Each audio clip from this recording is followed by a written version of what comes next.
welcome to Comically Incompetent. My name is Doug. And I'm Ben. And this week, just got to go over a quick, first order of business. We are on YouTube, Spotify, and Apple Podcasts. We are on Instagram, Twitter, Comically Pod for all the social media, Comically Incompetent for all the podcast apps. And now, the beer we are drinking is from an old friend, a familiar, Unsung Brewing Company. We've had them before several times. We're having them again just because comic book podcast, comic book brewery, it just goes hand in hand. And this week we're going to be drinking Strange Visitor, and that works perfectly with our hero, who, Ben, why don't you talk a little bit about our hero? The Juggernaut. No, we're going to be talking about Dr. Stephen Strange, who is in fact a strange visitor. So we thought that'd be a nice little one going into there. Makes perfect sense. All right. Yeah, right? It's like... There's that word there. They both have visitor in the name. It's awesome. Okay, so going straight into this character. So, first I'm going to do like general descriptor of what he kind of looks like. So he's usually kind of a late 30s to mid 40s white male. His like general story arc usually spans about like 10 years. So, it's one of those characters where you always see him go through this evolution anytime he has this story going on. He generally has black hair with silver streaks. If anyone remembers like Mr. Fantastic, kind of that same kind of thing. I think it's super cool looking. Get that cool old guy look. Not old guy, I guess like midlife. It's wisdom. Wisdom. The silver streaks are literally wisdom exploding out of your brains. Exactly. It's incredible. Exactly. He's always got facial hair. It's usually a mustache or a goatee. We kind of see that. They even make a point. We were joking that he has a shaving scene in the movie, but they always make a very specific point that he's got like this wizardy goatee thing. And then he generally wears a red cape, which is the cape of levitation, which we'll get onto later. It allows him to levitate, believe it or not. And then he's had a couple different things underneath the cape. It's always like these mystical kind of outfits, like he's got like robes and stuff and tunics, all sorts of mystical garb. Well, he's the master of the mystic arts, so obviously he has to have mystic garb. Bingo, dude. You can't be the master of the mystic arts without the master of the mystic garbs. Exactly. So he is a Marvel character, if people are not familiar yet at this point, and he first came out in 1963. He was created by Stan Lee and Steve Ditko, which if you've been listening to the podcast, you maybe have heard those names before. Those are probably the two biggest names in comic books. Yeah, so people are probably a little familiar with his origin story due to the popularity of the MCU, and that movie was particularly popular considering no movie really led into it. It was like very self-contained, which I thought was pretty cool. His story begins a little bit earlier than that movie does, actually. He was born to Eugene and Beverly Strange, which is the most Midwestern name ever, and they are actually owners of a Nebraska farm, which you wouldn't guess from the movies. You assume he comes from like New York City or something like that. Yeah. Just goes to like prep school and stuff. So essentially, he had a couple siblings. One of his siblings, his sister, got injured when he was 11, 12 years old, something like that. And he just kind of like helped her out. He like patched up her wound. And that's where he got his first interest for medicine. So he's actually been interested in medicine since he was like super, super young. And he was always a bright kid. He, aced his way through high school, through college, everything. He attended medical school at Columbia University, which I believe is where Elektra and Daredevil met. So that's a fun little side point. I believe they went to Columbia. He almost instantly became the top of his class and immediately becomes recognized across the U.S. As people that have seen it, like he's an incredibly intelligent fellow. Like, superpowers aside, mystical arts aside, he's just a brilliant, brilliant man, kind of like a Stephen Hawking-esque level of intellect. As soon as he got out, he very quickly became one of the top neurosurgeons in the world. That's another thing we see is like people travel from all around. And that's going to play a little into what happens to him. But his hands are very important to his art. Unfortunately, his meteoric rise to the top kind of made him become an arrogant jerk. That's something that like the MCU echoed really well. Is they're like, this guy's kind of a jerk. Like he's good at what he does. He can back it up, but he is a jerk. Yeah, we definitely see that in the movie. Yeah, he falls in love with a woman named Madeline Revel. Wonderful lady. He proposed to her. Things are looking good. But she leaves him due to the fact that he has just this quite frankly awful personality.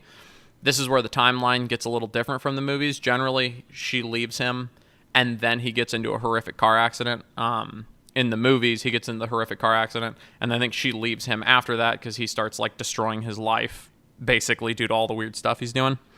So, back to that, when he was about 33 years old, this is one of the few characters that they really, like, nail down age. They nailed down a lot of ages at a lot of point in this guy's life. He was involved in this horrific car accident. His hands were basically destroyed. I thought the movie did this incredibly well. You know, you see his hands all mangled as he's sitting in the hospital bed and he can't do anything. He spends some time trying to fix his, different problems. He hears rumors of an ancient mystic healer. And he's like, okay, I've tried modern medicine. Again, done well in the movie. He's like, I'm trying to find this magical, mystical person. So he starts traveling the Far East, and he eventually ends up in Tibet. She doesn't offer to heal him, but she offers to teach him the mystic ways, which he's like, that's shenanigans.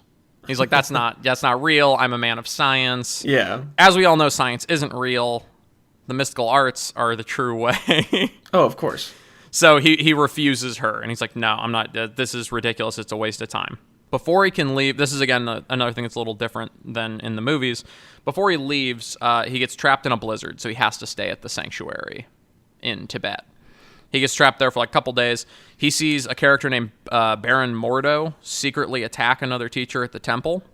And he decides he likes a challenge. Doctor Strange is all about a challenge. That's why he does all the things in his life. For how arrogant he is and thinking he's always the best, he always needs to prove that he's the best. It's like a kind of a core tenet of the character.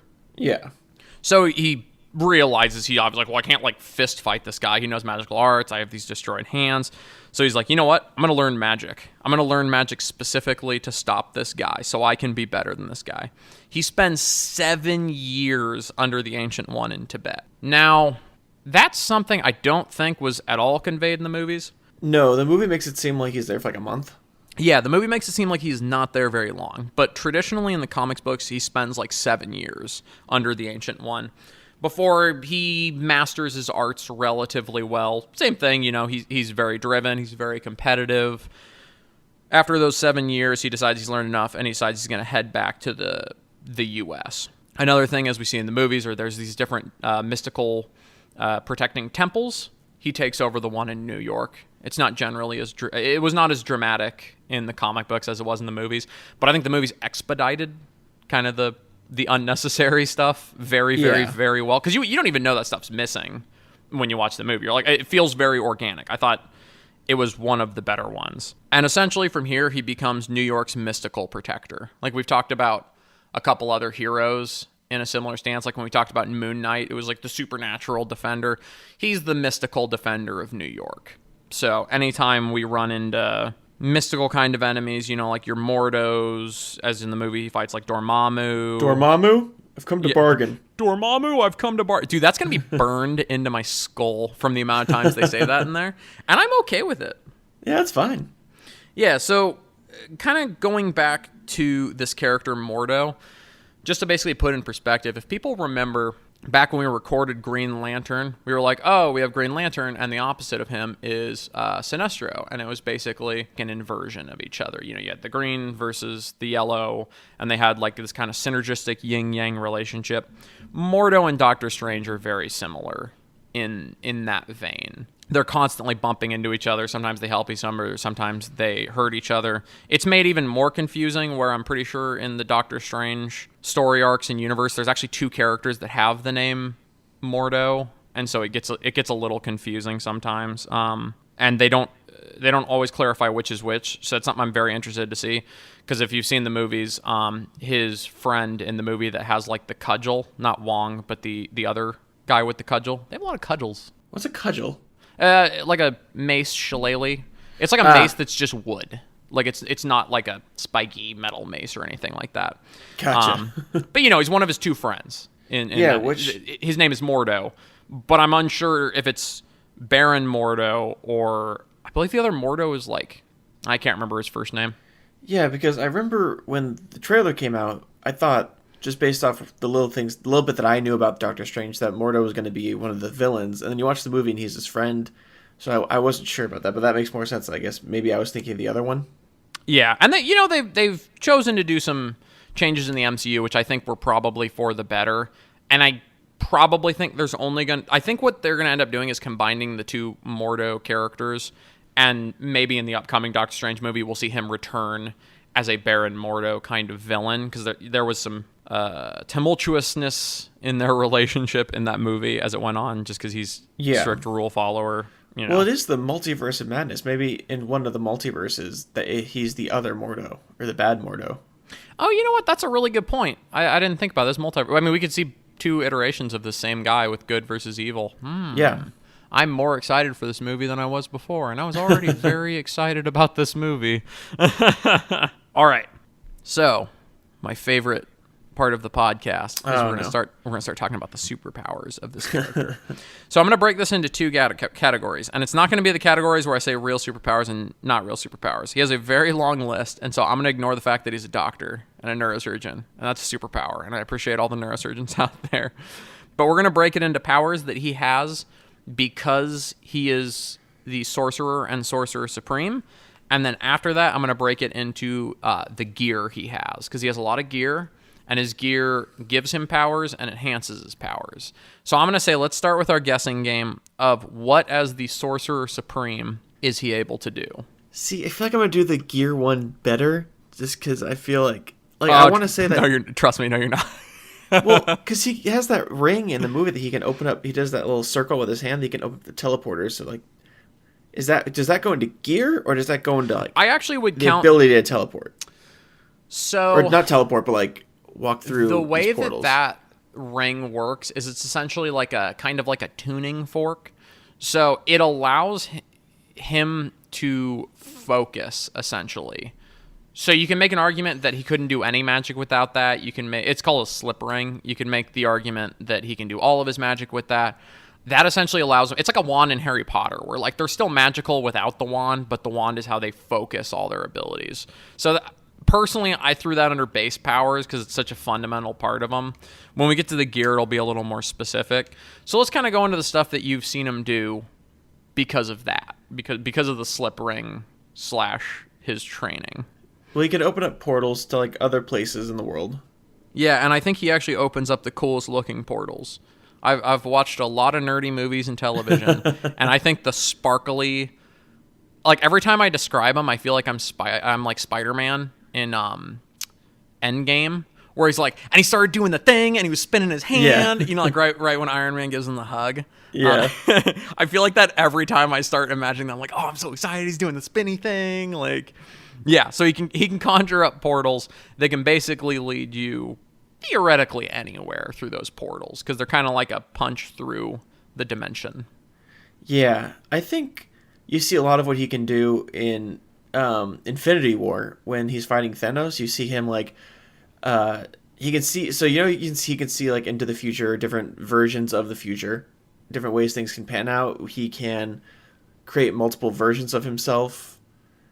So I will say, very specific note on the future thing he can do because he has the time stone at that point. Oh, okay. Then, yeah, we'll talk about that one later then. But yeah, I mean, like in the movies he has that. So yeah, I mean that's fair to say. That's a piece of his equipment in the movies. Yeah, creating multiple versions of himself. He does that thing where he around Thanos has all those different versions. Yeah, so he can conjure different, both illusions and, I mean, there's kind of physical manifestation there. And he's able to act through those, which is really cool. That is one of my favorite scenes from that movie, when he conjures them out and he projects like essentially like a whip, and he like links him down with like 50 iterations of himself. That was really cool. Yeah, my next thing was going to be creating those like whip things. Yeah, so I kind of put that under a general like conjuration, because he can make like a whip. He's made swords with it. He's made shields with it. It's just kind of a general purpose. You can make this mystical stuff. You know what it kind of is like is when we were talking about Ghost Rider, and we're like, Ghost Rider can just make stuff out of hellfire. This guy can just make stuff out of essentially like arcane energy. You always have to bring it around to Ghost Rider, don't you? Yes. Every episode will harken back to Ghost Rider. Dude, Electro War Red, kind of like Ghost Rider's Flaming Head. Talia al Ghul, demon background, just like Ghost Rider's kind of a demon. Just like Ghost Rider. Dude, it's because at the end of the day, we're all just Ghost Rider. Don't. I'm also gonna say he can. No, because I was gonna say fly, but that's the cloak. No, okay. You tell me his powers. All right, yeah. So now we'll go into it. So, the first thing that I just kind of want to bring up, because this is like a nerd point, I just think it's one of those essential nerd points to get out there, is how sorcery works in the Marvel Cinematic Universe or the Marvel comic book universe. It's very much so, like, if anyone is an Elder Scrolls fan, it works like that, where there's like a pantheon of godlike creatures. So like in the MCU, we saw Dormammu. Dormammu's basically as close as you get to an actual god in Marvel. So the sorcerers call upon three specific ones. They call them the Vishanti, which I think you hear a couple times in Doctor Strange. I think so. That sounds familiar. There's mention of the Vishanti. The primary ones that the sorcerers, the good sorcerers, use are Agamotto, which you hear Agamotto a lot, Hogoth, which I don't think you hear in the movie, and Oshtur, which I also don't think we hear in the movie. No, but you just hear the Eye of Agamotto. Yeah, exactly. Basically, you're like asking for help. Like to put it for something that we've kind of talked about is if we go back to like Juggernaut and we talked about how he was the avatar of Cyttorak and Cyttorak like gives him power. It works very similarly for sorcerers because these godlike creatures don't want the universe to get destroyed, and so they give the sorcerers power to protect the universe from creatures like Dormammu, Agamom, any like stray sorcerers that are just trying to cause mischief. So that's kind of the over-explained but simplified version as to how they get any of these powers. You nailed pretty much all of his general powers. Even, I will say, even without the Infinity Stone, the Time Stone, he has a little bit of ability to fiddle with time, I'd say. He can't, like, change time super much, but he has some gimmicks he can do with it. Yeah. Other than that, you kind of nailed the base things that he can do. He can, conjure these whips and things. He can make, like, energy blasts, shields, teleportation.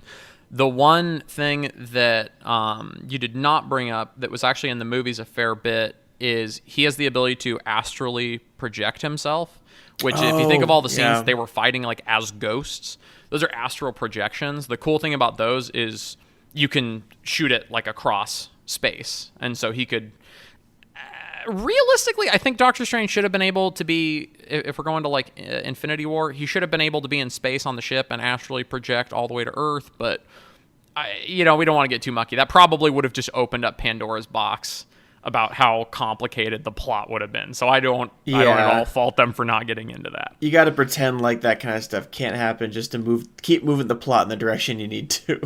Yeah, like if you don't keep the movie going along, it's going to get weird, Yeah, and exactly. So I don't at all blame him about that. So as far as base stuff, that's basically what him and his slip ring can do. However, he's got a lot of gear. And before anyone gets mad about the list that I'm about to put out, he's got about 50 pieces of varied equipment he uses. So I narrowed it down to like a handful that I thought were the most important. So don't get all frustrated with the fact, like, he didn't mention that he has the mace. Like, what about the mace? Whatever. So the first thing which we see, obviously, in the movie a lot and always, which we've talked about, is the Cloak of Levitation. Cloak of Levitation is essentially like a sentient cloak that, like they see in the MCU, it like chooses its master. It defends him. It allows him to fly. It's basically impenetrable. It's really cool. Like, I think if I could have one piece of equipment, it would be this thing, because there's no way I can throw Captain America's shield. That looks really heavy. Which, you said it's impenetrable. I think that shows Thanos' strength, that Thanos ripped it in Infinity War. Yeah, I mean, it's pretty impressive. Like, he brute forced magic. That's pretty ludicrous. Second thing he has is the Eye of Agamotto. So that's the necklace that Doctor Strange has in all of the Marvel movies. I was going to say in Infinity War, and then I was like, well, actually, he has it in all of them. So the version that we see in Infinity War, Endgame, all of them, it's the Eye of Agamotto, which has the Time Stone placed into it, which is something that I don't think they necessarily described in too much detail. So even without the Time Stone, it's still like a really powerful necklace, amulet, whatever you want to call it. Necklace feels like I'm downplaying it. I don't know why that word. It sounded insulting to it. Because of what it can do, a little bit, yeah. Yeah, so that enhances more of his powers. The big one that does is it allows him to be telepathic. So it helps him with moving things with his mind and speaking directly mind to mind with people. That's another thing that we see in the movies where I believe there's at least a couple scenes where he's not talking. He's just like either holding his hand or holding his hand to his head or holding the amulet, and he's telepathically talking to someone. That one's pretty cool. It also looks neat. Like, that's one of the Marvel things I'm currently looking at. For anyone that doesn't know, I love collecting just like ridiculous video game paraphernalia and movie paraphernalia and things like that. I wanted to buy Riddick's knife for like forever. I remember that. Yeah. Yeah, dude. They're very expensive. That's one of the ones that I'm looking at trying to get because they have cool little sliders. It's like it reminds me a lot of like the Time Turner from Harry Potter. It's a neat little thingy. Next thing he's got is the Orb of Agamotto. We keep going back to that Agamotto name. You know, he's one of the pantheon of the sorcerers. So I don't think we really see this a lot in the MCU if we do at all, but essentially it's his way to keep an eye on the world. It's his version of like Jarvis, you know, Iron Man has. It's literally just the essential hold the orb and look at it and you can like see trouble happening and then he whisks off to fight. We don't see that in the movie, but that's very like old school comic book. Yeah, it's very like layer of evil, layer of good thing. Next thing that we go to is he has the Wand of Watum, which is another thing that I believe don't see, but it just amplifies all of his powers. So like we were saying, the slip ring allows him to do a lot of magic. This is literally a wand equivalency of that. That's why I was referencing like Harry Potter, where I was like, well, there's still a wizard without the wand, but the wand helps him focus. Yeah. So in the comic books, often he has the Wands of Watum, or the Wand of Watum. 2 more on here. And there's like 500, but I've chose 2 more. One for a good reason, one for a funny reason. So one is the Book of the Vishanti. There's the word Vishanti again. So that's that's the name of their deity, pantheon, etc., etc. So this holds the most powerful, what they call white magics. So generally, anytime you're talking about any nerdy stuff like this, you hear it a lot in like Final Fantasy. There's generally like white and black magic. You know, like black magic, you always hear about like witches and stuff. That's evil kind of magic. And what Doctor Strange does is, for the most part, white magic, where he's like conjuring defensive tools and he's conjuring like, as he restrains enemies a lot. He's not like a particularly, I'm going to lob some heads off kind of guy. You know, that'd be an interesting one. But speaking of lobbing people's heads off, this is my last piece of equipment that I've chosen. And it's not so much that he always has it, but I have a fun fact about it. It's called the Axe of Angarumus. I totally could be butchering that, but it's a word from a comic book that I've only seen written down. So who knows? That's fair. So in some tales he has an axe, and it's just a mystical axe. It's not like an energy axe; it's a literal axe. It is a weapon. The reason why I thought this one was fun to mention is if you go back to Doctor Strange, there's a scene where he first gets the cape when he's fighting the primary villain in, I believe is he in the New York Sanctum? I think he's in the New York Sanctum at that point. They travel between a few, but I think at that point they're in the New York one. Yeah, and he's like running and he's trying to get to an axe, and the cape is pulling him towards the vest that ends up constraining the bad guy, and he's like, no, we need to get that vest, and he eventually gives in and he grabs the vest and catches it. That axe is supposedly this axe that he has in the comic books, and I was like, oh, that's a cute nod. Like one of my favorite things about the movies is anytime they have those just like cute nods, to like the real hardcore comic book stuff. So I felt that was essential to throw in there. Plus, it's cool that we see this mystical sorcerer, and just sometimes he has an axe that he lobs heads off with. What are you going to do about it? It's very out of left field for, I feel like, where most of us would know that character. Yeah, pretty much. You wouldn't guess it, The mystical machete. But yeah, so that's the gear that I thought was essential enough to kind of include in his rundown, we'll call it. Yeah. Yeah, so he's a pretty cool dude. He founded before we get to the movies, I'm just going to rinse through a couple important groups that he's a member of. So the first thing is that even in the comic books, even in the movies, TV shows, everything he's ever been in, Wong is always right next to him, which I think they did a really good job conveying that. Wong was his compatriot in every time we see him in the Marvel Cinematic Universe. And they got an actor named Wong. Yeah, which is really interesting. I love when that bumps in where actors end up having the name of their character. Yeah. Somebody made a joke on a podcast I was listening to that when they do another Michael Jordan documentary, they should have him played by Michael B. Jordan. I Yeah. was like, oh my gosh, it's so ridiculous.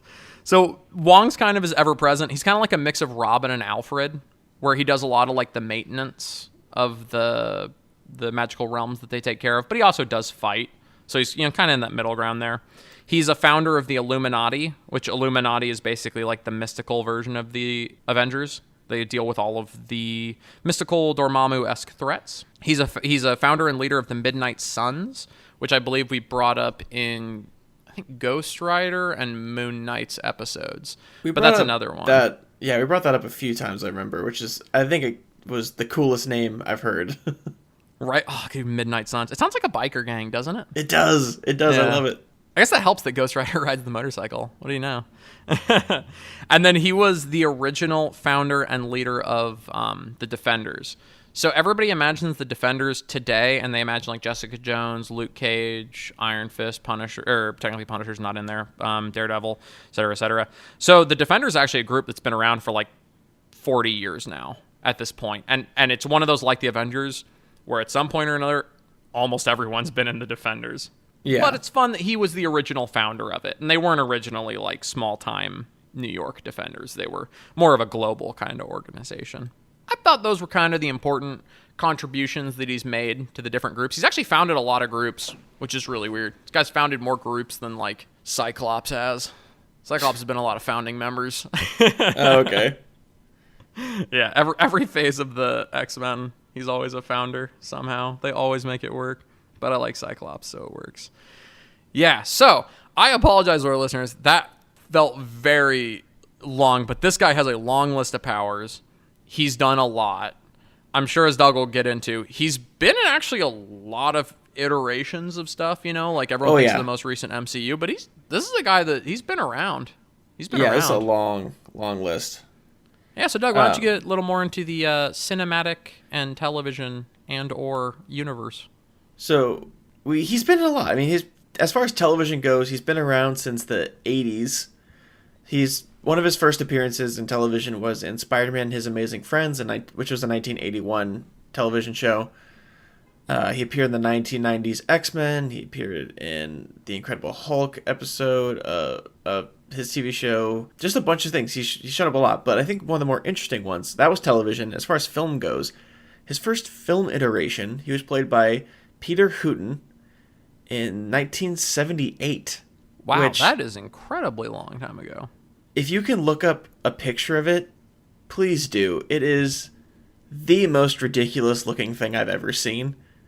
So it's just, I can't even describe it. Oh my lord. Yeah, you guys should definitely. You guys should definitely. Are you looking at it? He looks like a pimp. He looks like a pimp. I was going to say gigolo, but yeah. Yeah. Oh my god. He looks like someone dressing up to pretend to be a genie on Halloween, but failing miserably. So close. It was so close. And then we see him again in 1992, the film Dr. Mordid, which began in development as a Doctor Strange adaptation. Interesting. As a direct-to-DVD movie, but the biggest one, the one that movies. Yeah, always the best. Which actually, side tangent, that's going to be really short. I'm going to just cut myself off here. But I remember a time when direct-to-DVD was a bad thing, and now things are like direct-to-Netflix, and that's a good thing. Sorry.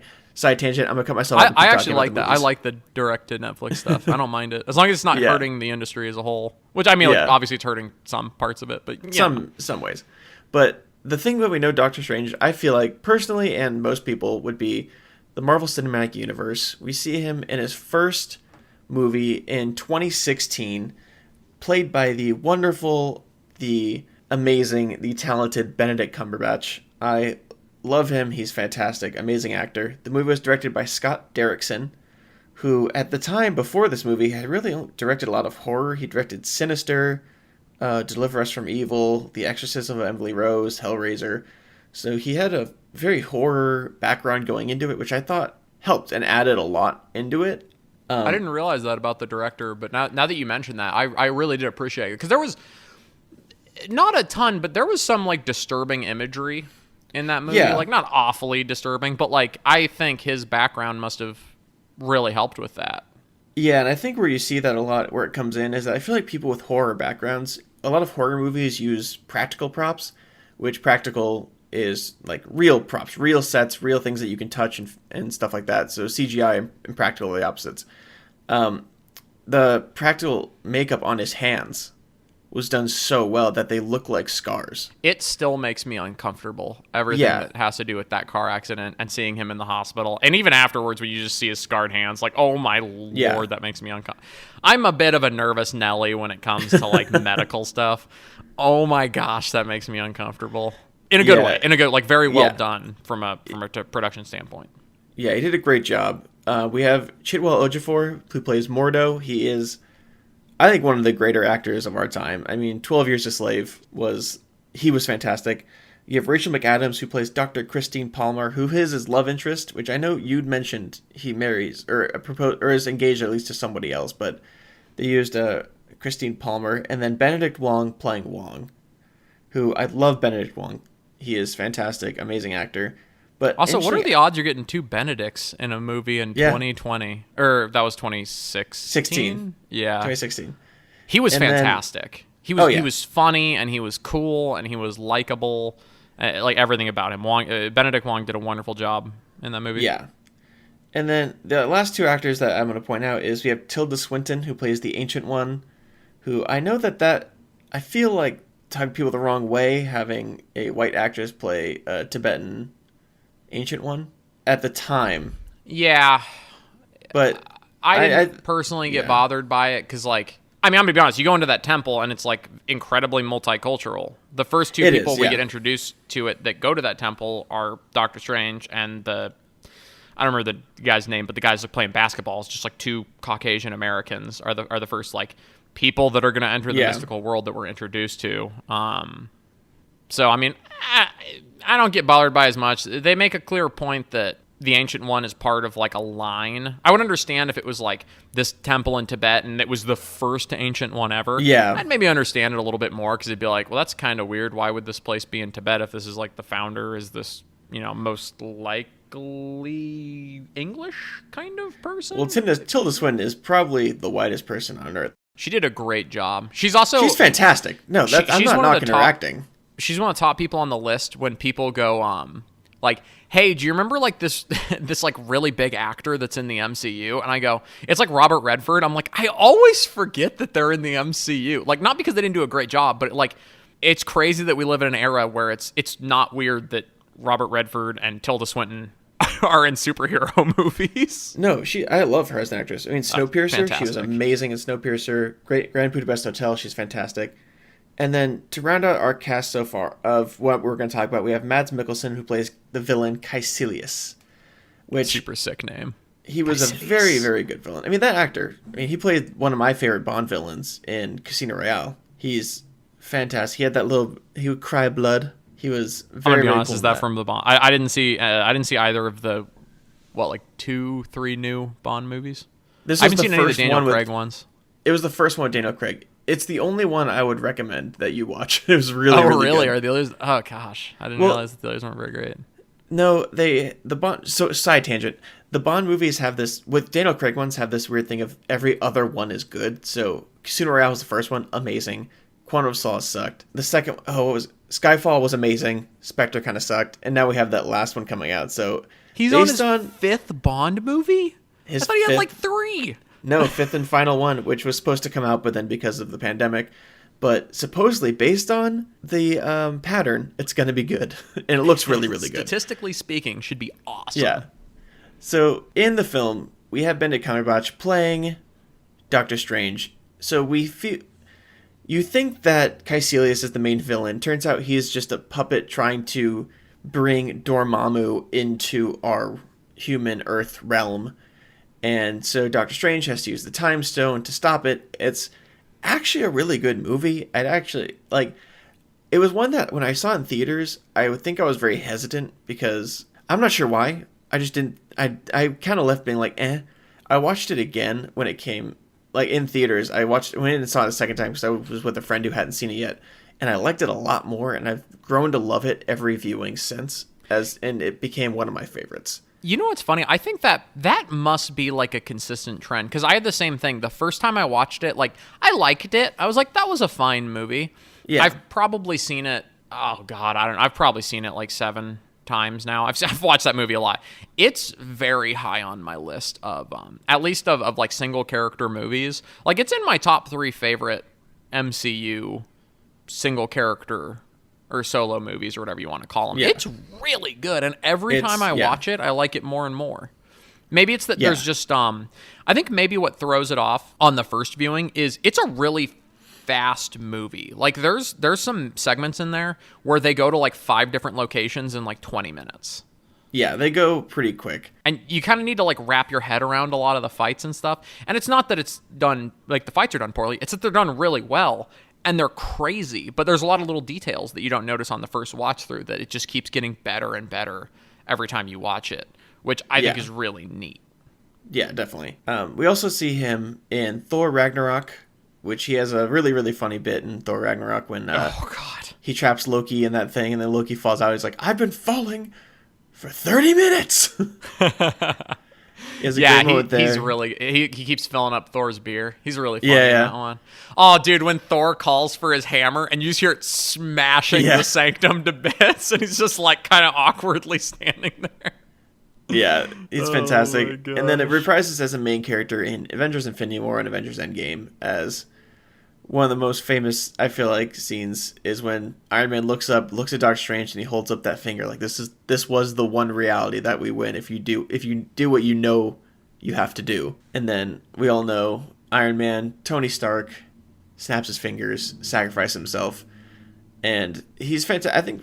I think Benedict Cumberbatch. I think one of my problems with the original movie was I think I typecasted Benedict Cumberbatch in my own head, which is my own fault. That I think I saw him as Sherlock and all his other roles, which are so different from Doctor Strange. And then to see him play the superhero with the goatee and with them, which admittedly not great American accent, the first one, it kind of threw me off. He definitely gets better at the American accent. It was interesting. I thought in that first movie, because I obviously I've seen stuff with Benedict Cumberbatch, but I don't watch like a lot of English television. Like, I never got huge into like Sherlock. Like, I saw like one episode and I was like, hey, this is really cool. I like it. But I don't know. It must be whatever streaming services I use and whatever television circles I run in. It just isn't a lot of English television. So I hadn't seen him in a ton. So when I saw him in this, I liked him, and I couldn't figure out what was up with his accent. I thought he just kind of sounded a little like muffled almost, or like he was talking like too deeply or something like that. Yeah. It didn't bother me. I just assumed, I was like, maybe it's some weird New York accent that he's supposed to be from. Like, I was like, I don't know what the heck is going on. But it definitely his ability to do an American accent was a lot better in the later movies as you got into like Infinity War. Yeah. And then to wrap up his film, we do have another movie coming out. It was originally set for May 7th, 2021. It has been moved because of the way the world is to March 25th, 2022. Doctor Strange in the Multiverse of Madness. Now, we did actually get a director announced as of a few days ago as of recording. Oh, really? I hadn't heard that yet. Yeah, I want to see how you feel about this. Oh, God. Sam Raimi. Do you know who Sam Raimi is? Oh, wait, no, I did know that. Oh, my gosh. Yeah, the internet's all joking that this is going to be Spider-Man 4. I'm a huge Raimi fan. Yes, for anyone who doesn't know, he directed the Tobey Maguire Spider-Man movies. Which are also known as the best Spider movies. Yeah, I'm one of those people. Except for 3. Let's not remember that 3 existed. Yeah. But the other ones were really cool. It's going to be interesting. I was really hoping that they got someone again with a horror background, considering this is supposed to be a horror movie. I think getting my pick for it was actually going to be the guy who directed The Conjuring, because that was the only horror movie I know of that was actually also just a fantastic movie. It's terrifying, but a good movie. Like, the dude knows how to direct a film. And I think he would have been a good choice. I'm iffy on Sam Raimi, I gotta be honest. I'm sure we'll do an episode when this movie comes out in a couple of years, and I'll have my foot in my mouth, but I hope I do. I honestly hope I do. But I was so excited, especially since one of my favorite Marvel characters easily top 3 favorite markers for me. Scarlet Witch is going to be in this movie as a main character. This supposedly is going to lead out from her Disney Plus show with WandaVision. Supposedly, WandaVision is going to be a direct lead-in, like a prequel for Scarlet Witch into Multiverse of Madness. So that's going to be interesting to see. We don't know really anything else about it. Obviously, the plot of the movie isn't out, except for the fact that obviously it's the Multiverse of Madness, which, if you're a comic book fan, I think this is based really off a comic book storyline of the Multiverse of Madness. So I did want to bring up something before we get too far away from like the horror genre and talking about like the Multiverse of Madness. I know he hasn't necessarily done as much directorial work in it, but I would like to say that Sam Raimi actually has produced a lot of really good horror stuff. I don't know if you know necessarily like exactly what he's been tagged to, but like he did. I'm a big Ash versus Evil Dead, which is stupid, but it's interesting, you know. But he was a producer on The Grudge that's coming out, or hopefully coming out soon. He was a producer on Poltergeist. He was a producer on The Possession and on, 30 Days of Night, which I actually thought 30 Days of Night was pretty good. That was like Vampires in Alaska or something like that?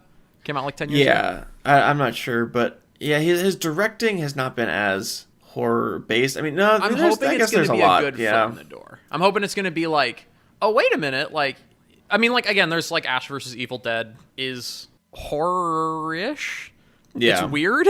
It's really weird. But I'm hoping that this could be like a stepping in point. 'Cause I'm a huge Sam Raimi fan. People know from listening to this podcast that I don't know much about movies, and he's pretty much one of the few director producers that I actually like love linking myself to. Also because I just love Tobey Maguire's Spider-Man. Yeah, again, I'm hoping I'm putting my foot in my mouth in 2022 by saying that I don't know how well he's going to do personally, but again, I hope he does a great job. I hope the movie's fantastic. So I'm really looking forward to it. Yeah, I think that's pretty much it for his movies. You want to dive into the beer? Yeah, let's talk about that brewski, Doug. Yeah, so we are going back to our old friends, Unsung Brewing Company. Their tasting room is located in Anaheim, California, Orange County. It is right next to the Anaheim Packing District. Ben, I don't know if you've ever been over there. It's a really, really cool area. It's really fun. There's a lot of good little restaurants and stuff around there. Yeah, it's really good. It's right over there. They also brew somewhere in Tustin. The reason we go back to them all the time is because they are comic book based brewing. I'm not going to go too deep into their background. I've already done it several times because we use their beer a lot.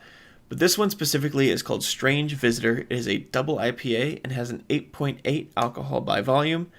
It's very good. It's again, I keep saying it. Bowtie from our Penguin episode is still my favorite from them. All their beer is so good though. They are still open right now for like pickups, so you can go, if you have a mask, you can go up, pick it up, and then in 4-packs and leave. Which I'm definitely gonna do. I'm gonna have to drive over to Anaheim because all their beer has been fantastic. I have not had one flop from Unsung, which they have a really cool campaign. I'm gonna plug it for them, even though they don't know that we do this and that they don't know that we talk about them. With the pandemic going on, they're doing a whole thing to support your local breweries because breweries are all locally owned. They're not chains. They're not like McDonald's where there's 40 of them everywhere. Unsung is a solo company that just has their one spot, and you got to support these local breweries, especially if you're 21 and over and you drink beer, you love craft beer. Definitely support them, or not even just Unsung, any brewery by you, any local brewery, because you want these places to stay open when everything starts to open back up. You want to go get a good beer. And so Unsung is definitely one of my favorites now. I didn't know about them until we started recording this podcast, but I would definitely recommend them. Fantastic beer. And I'll second. I also think that Bowtie is one of the best beers I've ever had. Dear God, it's really I want to good. go. I want to go record another episode about Penguin because of that beer. Or just that we need another character who's famous for a bow tie. We'll just become the Bowtie podcast. We talk about Bowtie pasta, Bowtie beer, villains with bow ties, all sorts of all Bowtie paraphernalia. Just so we can drink bow tie. All right, so Doug, I think he's close enough to the comic book iteration that I think we can do a singular. Yeah. Singular comically this week in this week's episode on this here week's episode. How many comicallys out of 10 would you give the great Sorcerer Supreme the Dr. Stephen Strange. I'm gonna go high, man. I'm gonna go 8.5. Ooh, that's really close to the ABV on the beer we had this week. Ooh, maybe I'll go for an 8.8. I'm gonna round it up. Okay, since you're taking the 8.8, I'm gonna go with a. I'm gonna go 8.5 on this guy. It was a tough call between an 8.5 and a 9 because I like doing my 0.5s. I'm gonna give him an 8.5. It's a really solid character, really cool. I really hope as I age I get silver streaks just go down just the side of my hair. I usually have a shaved head, so that's kind of a joke. But at the same time, I think that'd be super cool. I also like it would be Mr. very Fantastic. cool. So yeah, I'm gonna go 8.5. Guy's awesome. Movie's awesome. Super excited for the upcoming movie. Let's go, Marvel. I'm very excited. I hope it's gonna be amazing. I really do. Yeah, if it were not in the MCU and it was Sam Raimi directing another comic book movie, I understand people being what's the term I'm looking for? Hesitant. Like hesitant. But I got a lot of faith in the MCU in this point, so I'll give it my best. Yeah. So that's Dr. Stephen Strange. I had a good time this episode. I hope everybody had a good time listening to this episode. So I did. I'm glad you did, Doug. That's the most important part. Is that we have a good time, and I love it. Exactly. And that the people enjoy listening to it. We those people or whatever. I just listen to this podcast 400 times myself, and I laugh about us. I'm like, oh, we're so funny. No, we're not as funny as I think I am, but I think I'm funny. I make me laugh. That's the most important thing. I think by this point I'm rambling. So that's our episode of Comically Incompetent Podcast for this week. I'm Ben. And I'm Doug. And thanks for listening, everybody. Stay safe. Bye.